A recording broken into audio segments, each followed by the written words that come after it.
Bueno, parte de la entrevista que ayer hacían en la radio con Marcelo Yáñez Urrutia, que es el fiscal del Fuero de Responsabilidad Penal Juvenil, desnudaba esa entrevista una problemática que nosotros venimos intentando contarles hace mucho tiempo, que es que la educación en la provincia de Buenos Aires, sobre todo la educación secundaria, está destruida. Ustedes me dirán, bueno, pero de esa misma educación que vos decís que está destruida, salió un nanosatélite o un pico satélite. Es un esfuerzo recontraválido de un docente con un grupo de estudiantes que intentaron hacer algo distinto y que hoy se terminó transformando casi en una empresa privada como es Innova Space. ¿Sí? Ya está casi corrida de la educación. Pero la realidad indica que no todo es así. Recordemos que hasta hace muy poco tiempo, hoy ya están los calefactores funcionando, por ejemplo, pero el polivalente de arte tenían una jornada reducida porque no tenían la chance o la posibilidad de tener la calefacción necesaria para poder brindar el servicio educativo como corresponde. Pero en el medio de todo esto hay otras cuestiones que tienen que ver sobre cómo pasan los chicos de año. ¿Cuáles son las consecuencias que ha dejado los casi 2 años de virtualidad que tuvimos por la consecuencia de las decisiones políticas de la pandemia? Lo vamos a hablar todo esto con un director de una escuela secundaria, que es el profesor Luis Di Stefano, que está en comunicación con nosotros y que trabaja en el sistema hace muchos años. Hola Luis, ¿cómo te va? Adrián Barbarolo te saluda. ¿Cómo andás? Buen día, Adrián. Un saludo a la audiencia. ¿Cómo estás? Bueno, quiero primero decirle esto a los oyentes. Luis fue secretario de Educación Municipal, ahora ha regresado nuevamente a la gestión de la provincia de Buenos Aires como director de escuela secundaria, y es uno de los pocos directores que se anima a hablar cada vez que los convocamos. Podría decir que es casi el único, ¿no? Después hay mucho temor por lo que puede llegar a ocurrir muchas veces con los hombres y mujeres que trabajan en la docencia si dicen cosas que al poder de turno no le gusta. ¿Estoy equivocado con lo que estoy diciendo, Luis? Es así, es así. Igual, por suerte, creo que tal vez no en los medios, pero cada vez más docentes, más directores se animan a expresar a través de las redes sociales lo que pasa en el sistema educativo, no necesariamente en esta gestión, en varias, en décadas, diría yo. Creo que desde el 85 para aquí venimos en retroceso constante, pero lo que decís es verdad, es absolutamente verdad. Y lo que decías también del ejemplo del nanosatélite tiene que ver, tal como lo dijiste, con esfuerzos individuales de muchos docentes comprometidos, pero no es la realidad del sistema, no tiene que ver con una bajada del sistema. Bien. Luis, cuando te convocaba para esta charla, para esta entrevista, vos me explicabas que hacías muy poco, te habías puesto en contacto claramente con el fiscal Yáñez Urrutia, ¿no? Sí, nosotros trabajamos, tuvimos al inicio del ciclo varias cuestiones vinculadas a los más chicos, en segundo y tercer año, con cuando que se agarraban a piñas a cuadras de la escuela, pocos chicos para la comunidad nuestra, pero fue un impacto para esta comunidad grande. Y bueno, una de las acciones que tomamos es como consecuencia de esto, ¿no?, el uso de las redes sociales y el impacto que genera en la escuela después, cuando los chicos se dicen algo y generan situaciones de violencia.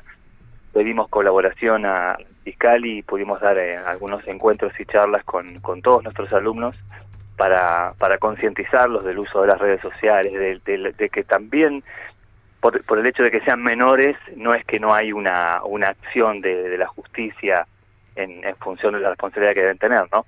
No la que a veces uno quisiera, pero bueno, en definitiva, creo que el impacto que tuvo, que un fiscal se acerque a la escuela y charle directamente y además cuente su experiencia de vida, fue altamente positivo y pudimos ir resolviendo aquello que considerábamos importante trabajar con nuestros alumnos. Bien, y ayer dejaba un interrogante, Yáñez Urrutia, que es: apenas este chico que está cursando tercer año de la escuela secundaria pudo interpretar su propia declaración y leía como un chico de primer grado. ¿Cómo se llega leyendo como un chico de primer grado a tercer año de la escuela secundaria, Luis? Pasando de año... La pregunta, y la otra pregunta que te hago es si es un caso aislado. No es un caso aislado.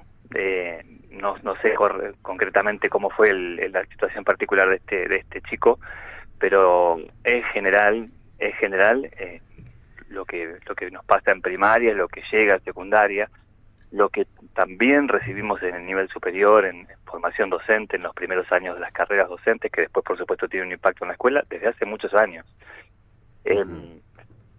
Sin duda, este chico en particular, decía el fiscal que estaba en tercer año, bueno, su primer y segundo año fue en virtualidad. Y esa virtualidad no fue, como muchos sostienen, hubo clases igual. No, en realidad también dependió del compromiso de cada docente, de cada escuela, de cada director, el que pudo dar virtualidad en serio. En muchos casos, la realidad es que los alumnos tuvieron algún envío por correo electrónico, ya lo hemos hablado en otra nota, algún trabajo que mandó, pero no hubo un intercambio del docente. Hubo alumnos que tuvieron encuentros por Zoom o por Meet, con suerte, eventualmente durante 2020 y gran parte de 2021. Aún en presencialidad, hubo escuelas que no lograron tener la cantidad de alumnos que tenían antes de la situación de la pandemia. Hubo escuelas que de 25 o 30 alumnos tenían 3 o 4. Esto estamos hablando de la segunda mitad del 2021. Sí. 5.000 chicos en nuestro distrito quedaban afuera del sistema. Las escuelas no podían retenerlos, no podían que retomen la cursada en secundaria. Hubo escuelas que los alumnos cursaban por estas de las burbujas, por las condiciones edilicias, por las situaciones que se den, una vez por mes. Nosotros acá estábamos semana por medio. Hubo escuelas que las burbujas le daban por situaciones edilicias una vez por mes. Así que un alumno ha tenido 8 o 10 encuentros en el 2021. Y sin duda que tuvo que ver con decisiones que se tomaron y con decisiones que no se tomaron, porque las cuestiones de infraestructura, el momento ideal para resolverlas era en el año en que tuvimos cerradas los edificios escolares, y no se hizo. Pero más allá de eso, hubo mucha falta de compromiso de todos los actores en el sistema para que las cosas se den como se deberían dar. Por supuesto que hay excepciones, por supuesto que hay escuelas que funcionaron mejores que otras, pero una gran cantidad de instituciones no pudieron resolver el ausentismo de los alumnos, la deserción que se dio y la resolución que se toma desde el nivel central es, bueno, hay que hacer lo imposible para que pasen de año porque los chicos no tienen la culpa. Y así llegaron al tercer año sin prácticamente nada. Pero si yo no sé, por supuesto, no puedo pasar de año. O sea, por supuesto. Te voy a dar un ejemplo. Para conseguir algo superior, hay que, no sé, conseguir superar un límite que se ponga. No sé, voy a dar un ejemplo. Si yo soy cinturón blanco, para ser cinturón amarillo, tengo que dar un examen. Y habrá una persona que me evaluará, me va a decir, bueno, usted deje de usar cinturón blanco y pasará a utilizar cinturón amarillo. Si pego mal 2 patadas, imagino que no me darán el cinturón amarillo. O sea, lo mismo debería pasar en educación.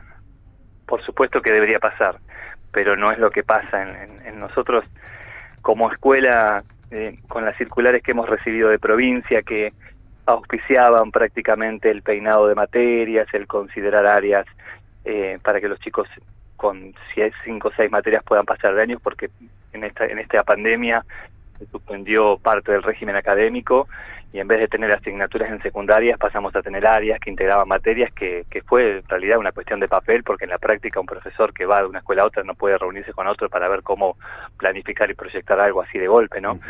Fue una cuestión de papel, no fue en la realidad artista de eso que pretendió la provincia.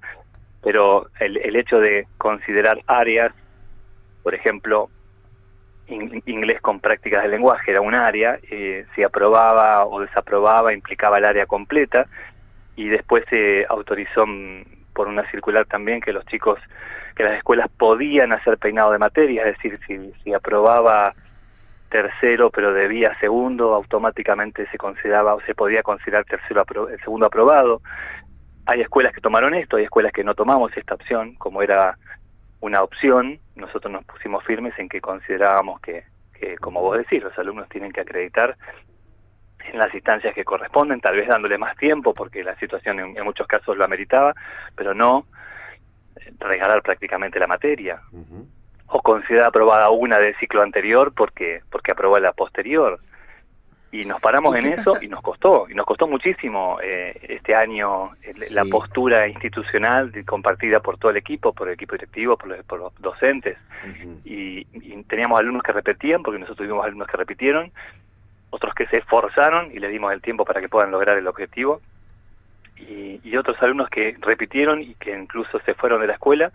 En otras escuelas pasaron de año, porque la escuela consideró el peinado de materias y en función de esto, al llegar a esa escuela, y esa escuela estaba con este peinado de materias que la provincia dio como opción, pasaron de año. A ver, otras directamente lo tomaron. Ahora, Luis, esto repercute no solamente en una cuestión de las materias y de los saberes de los chicos, sino también en el ordenamiento que muchas veces ponía la escuela para los chicos y las chicas a las cuales iban, ¿no? Sabía que uno debería tener una cantidad de objetivos para poder tener, en definitiva, algún tipo de recompensa.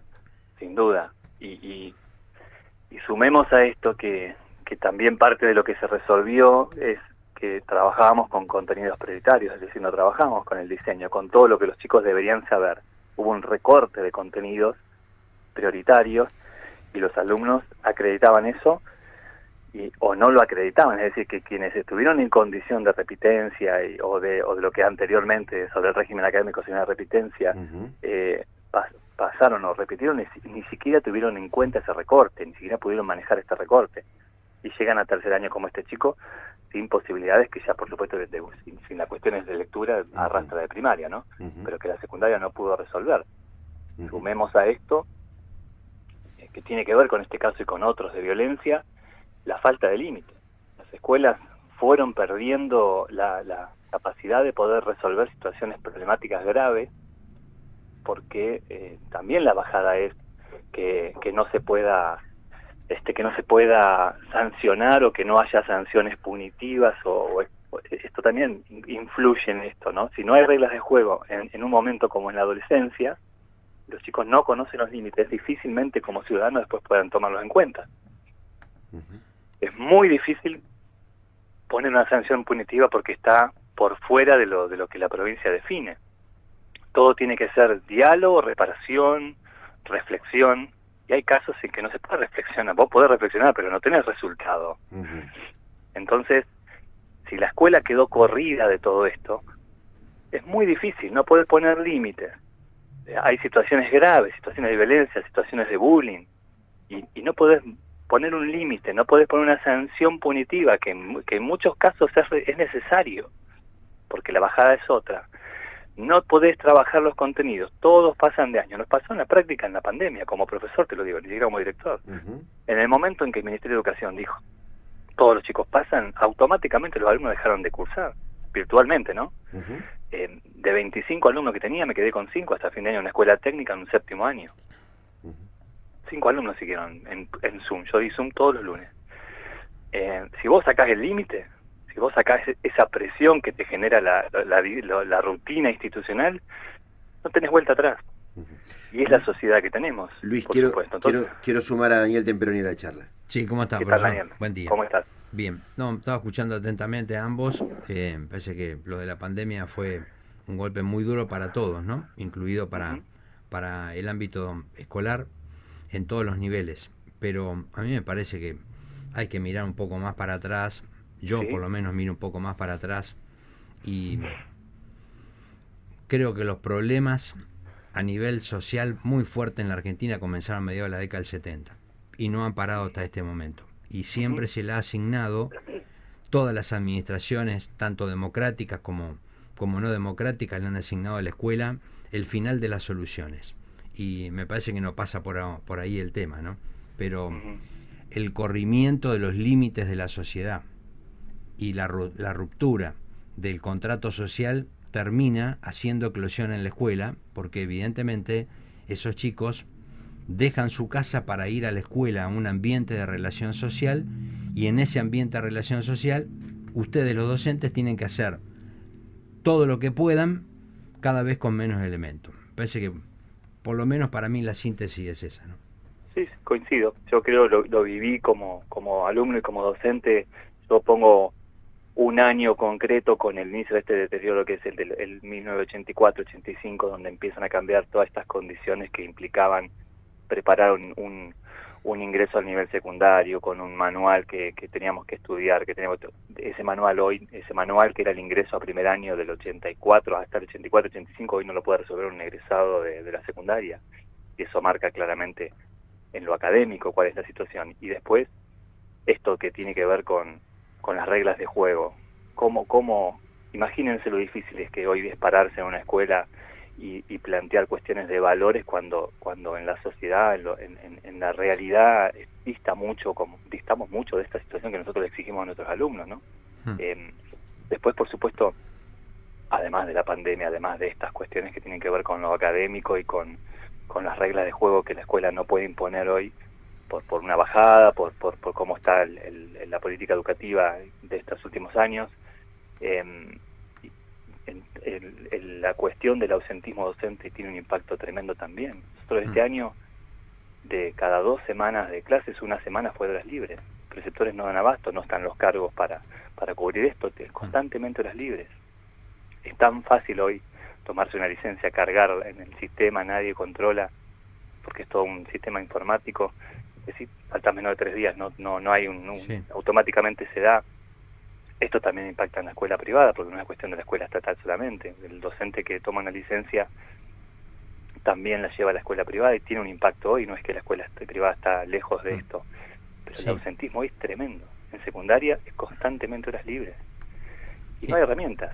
A mí lo que me Porque preocupa, como director no tenés herramientas. profesor, no sé si coincide en esto, me preocupa que todo el conjunto de la sociedad, incluido los dirigentes que salen temporalmente de esa sociedad para supuestamente conducir los destinos de la sociedad, le reclamen a la escuela cada vez que suena la campana de emergencia, como en este caso. Y lamentablemente el resto del espinel que recorre un niño y un joven hasta transformarse en adulto para después hacerse cargo de sus propias responsabilidades, evidentemente después termina siempre repercutiendo en qué tipo de educación tuvo. Y es como que la escuela como institución deja de ser la última trinchera antes de llegar a la barbarie para ser la receptora de todos los males y todas las culpas. Y nadie se hace cargo tampoco de eso. Lamentablemente estamos hablando de educación ahora porque un niño que tenía que estar en un banco de una escuela, en un primero o segundo año de una escuela secundaria, estaba frente a un fiscal del Fuero Penal Juvenil involucrado en un hecho de sangre por la muerte de otro joven. Pero evidentemente, si no, estaríamos hablando de otra cosa. Y lamentablemente la vida de los pibes y de los jóvenes pasa todos los días por la escuela. Sí, pero sí, ustedes le asignan al final, cuando suena la campana de emergencia. Si no, sí, está todo fenómeno. Pero no es este gobierno, han sido todos, insisto, mediados de la década del 70 para acá. Mediados de la década del 70 por acá ha empezado un desvencijamiento de la estructura educativa en la Argentina. Nadie toma las decisiones que hay que tomar por los motivos que sea y la escuela va quedando sola. Un director comprometido, porque también tenemos gente que no va o que no quiere problemas y hay de todo, ¿no? Pero las escuelas que funcionan, que hacen el esfuerzo con directores y docentes que se comprometen en su día a día, tienen que vivir situaciones de violencia, situaciones de infraestructura, llegar a la escuela y ver si funciona el gas, si hay infraestructura, ver cuántos profesores o cuántos docentes van, escuchar a tus alumnos, porque las cosas que los alumnos viven día a día son muy duras en algunos casos y eso tiene que comprometernos también, ver si contás con el equipo de orientación. Lo que hoy se vive en la escuela estatal al menos es complejo para poder dar una respuesta y para pensar en lo académico, ¿no? Y después tenés situaciones que tenés que intervenir y como ustedes dicen, después el reclamo va a la escuela. ¿Qué hizo? ¿Qué no hizo? ¿Por qué no se sancionó? ¿Por qué no se echó? No echamos ya, pero digo, no tenés herramientas. Es muy difícil abordar todas las situaciones que se dan socialmente y que tienen un impacto en la escuela sin las herramientas. No podés a veces llamás la atención a un docente por cuestiones que tienen que ver con su falta de compromiso, y eso tiene un impacto también, porque vos le bajás la calificación anual, y eso, como le impide acceder a nuevas horas o le baja el puntaje, se recurre y termina siempre ganando esa postura del docente, porque eso genera que el 99% de los docentes de la provincia de Buenos Aires tengan 10 de calificación, cuando todos sabemos que no es así.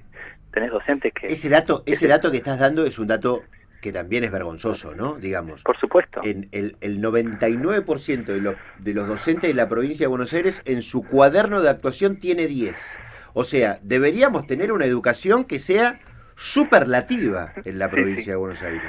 Y no lo tenemos, ¿no? Eso es irreal, es absolutamente falso, porque vos bajás la calificación a un docente y tenés automáticamente el recurso, no cuenta el ausentismo. ¿Y cómo no va a contar el ausentismo?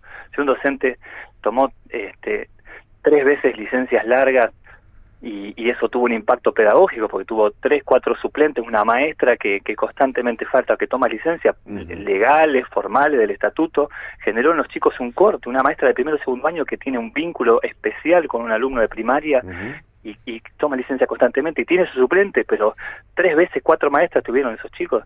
Eso no puede tener un impacto en su calificación. Tiene 10, termina con 10. Claro. Entonces, todo el paquete está para romper y arrancar de nuevo. Pero bueno, es una decisión que nadie quiere tomar. Luis, te agradecemos. Sirve esto para poner un poco en muestrario esto que marcábamos con Daniel, ¿no? Digamos, hablamos de educación porque evidentemente el fiscal que trabaja en el caso de esto que ha ocurrido marca que el chico ha llegado a una situación casi sin haber atravesado por la escuela, a pesar de estar en tercer año de la escuela secundaria, ¿no? A pesar de estar en tercer año de la escuela secundaria. Ese chico prácticamente es un sexto de primaria, con lo que implica también que haya llegado a un sexto de primaria, porque en primero y segundo año seguramente no tuvo escolaridad o la tuvo muy reducida. Bien. Gracias, Luis. Un abrazo. Un abrazo. Hasta luego. El profesor Luis Di Stéfano es director de una escuela secundaria de la provincia de Buenos Aires, aquí en Mar del Plata, hablando un poco del ámbito educativo, ¿no? Hablemos de educación en general, de lo que de verdad significa. Esperá, Dani, y no hablamos de lo que puede llegar a ser las sanciones punitivas, ¿no? Digamos, por ejemplo, si un pibe lo agarra a trompadas a otro en la escuela, al otro día los dos tienen que estar compartiendo el mismo banco de nuevo y llamar a la reflexión. ¿Sabes cómo ocurre esto? O sea, que el pibe que cobró, voy a hablarlo en castellano, ¿no? El pibe que cobró, ¿sabes lo que hace el padre y la madre? No lo mandan más, lo cambian de escuela. Claro. Y el otro pasa como si no hubiese ocurrido nada. O sea, las consecuencias son, en definitiva, por los actos que nosotros realizamos. Si cualquier acto que yo realizo no tiene ningún tipo de consecuencia, es una locura, Daniel. No sé, yo sigo insistiendo, para mí el proceso de individualismo en la Argentina provocado por el manejo de las cosas públicas en el marco democrático y no democrático han permitido lamentablemente que lleguemos a todas estas circunstancias en donde nadie se hace cargo absolutamente de nada, nadie se hace cargo absolutamente de nada. Hay una fina línea que dice que la justicia de menores no se hace cargo del paraguas del menor en conflicto con la ley hasta tanto quede por fuera de esa causa. Entonces, estos chicos, hasta que queden totalmente liberados del paraguas de la investigación, recién ahí todos los elementos que tienen que ver con la sociabilidad y el acompañamiento de los organismos estatales, municipales, provinciales, nacionales, no los van a accionar hasta que los saquen del expediente. Y mientras tanto, ¿dónde están? En el batancito. En el mientras tanto. Hoy creo que uno de los chicos queda liberado de toda circunstancia, teniendo en cuenta que aparentemente el de 15, 14, 15, se quedó adentro del departamento. El único que no bajó. Claro, pero que fue el que desató esta discusión que estamos teniendo nosotros hoy, por ejemplo. Claro, ¿no? exactamente. Bueno, nos vamos a ir a las noticias, nos pasamos un par de minutos, pero abramos otra puerta, ¿no? Digamos, abrimos otra puerta que es mucho más profunda que no tiene el dolor de lo que significa la pérdida de la vida humana por lo que ocurrió con Martín, lamentablemente, pero que evidentemente también nos hace buscar otro tipo de pensamiento.